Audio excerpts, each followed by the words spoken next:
Bapa kami yang bertata di surga, sukacita siang hari menjelang sore ini. Kami bersyukur kembali atas kasih dan rahmat-Mu dalam hidup kami Tuhan.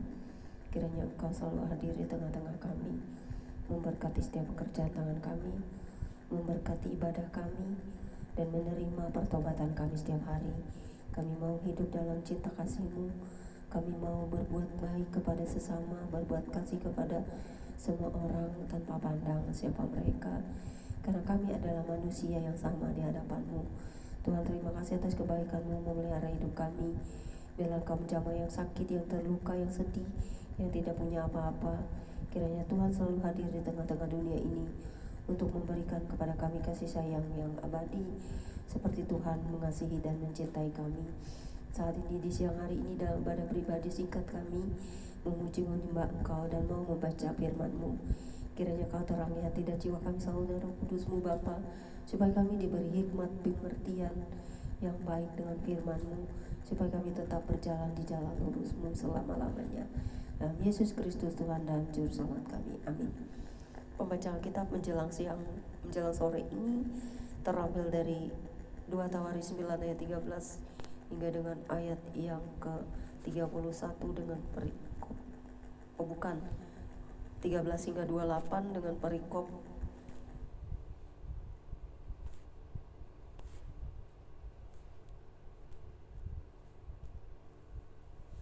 penghasilan Salomo dan kekayaannya. Terdapat juga di kitab Ratu Raja-Raja 10 ayat 14 hingga 29, 2 Raja-Raja 1 ayat 14 hingga 17 yang berbunyi demikian.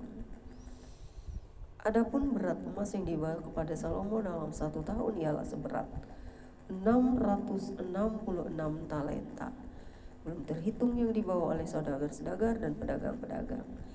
Juga semua raja Arab dan bupati-bupati di negeri itu membawa emas dan perak kepada Salomo. Raja Salomo membuat 200 perisai emas dari emas tempaan.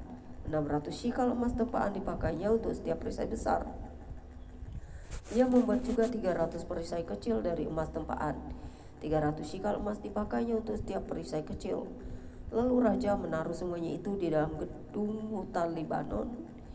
Juga raja membuat tata besar dari gading yang disalutnya dengan emas murni. Tata itu 6 tingkatnya dan tumpuan kakinya dari emas. Yang dipautkan pada tata itu dan pada kedua sisi tempat duduk ada kelek-kelek. Di samping kelek-kelek itu berdiri 2 singa, sedang 12 singa berdiri di atas ke-6 tingkat itu sebelah menyebelah. Belum pernah diperbuat yang demikian bagi sesuatu kerajaan. Segala perkakas minuman Raja Salomo dari emas, dan segala barang di gedung hutan Libanon itu dari emas murni. Perak tidak dianggap berharga pada zaman Salomo, sebab raja mempunyai kapal-kapal yang berlayar ke Tarsis bersama-sama dengan orang-orang Huram.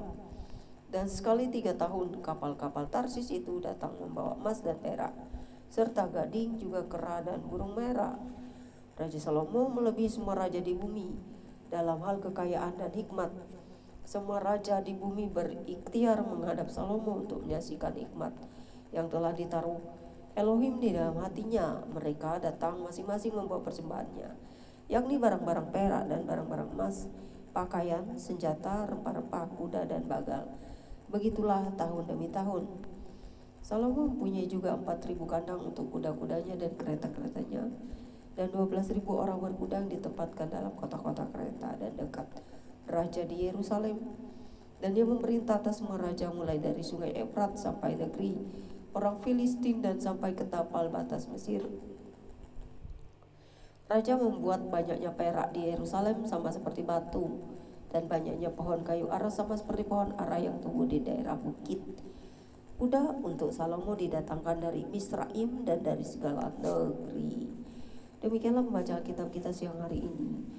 Tuhan, terima kasih apa yang kami dengar dan baca, kiranya selalu akan menjadi pelajaran bagi kami bahwa hikmat Tuhan yang besar adalah kekayaan murni dari Tuhan sendiri yang mempersiapkan segala sesuatu ketika orang dipilih dan dipanggil, dan ketika orang benar-benar hidup hanya kepadamu.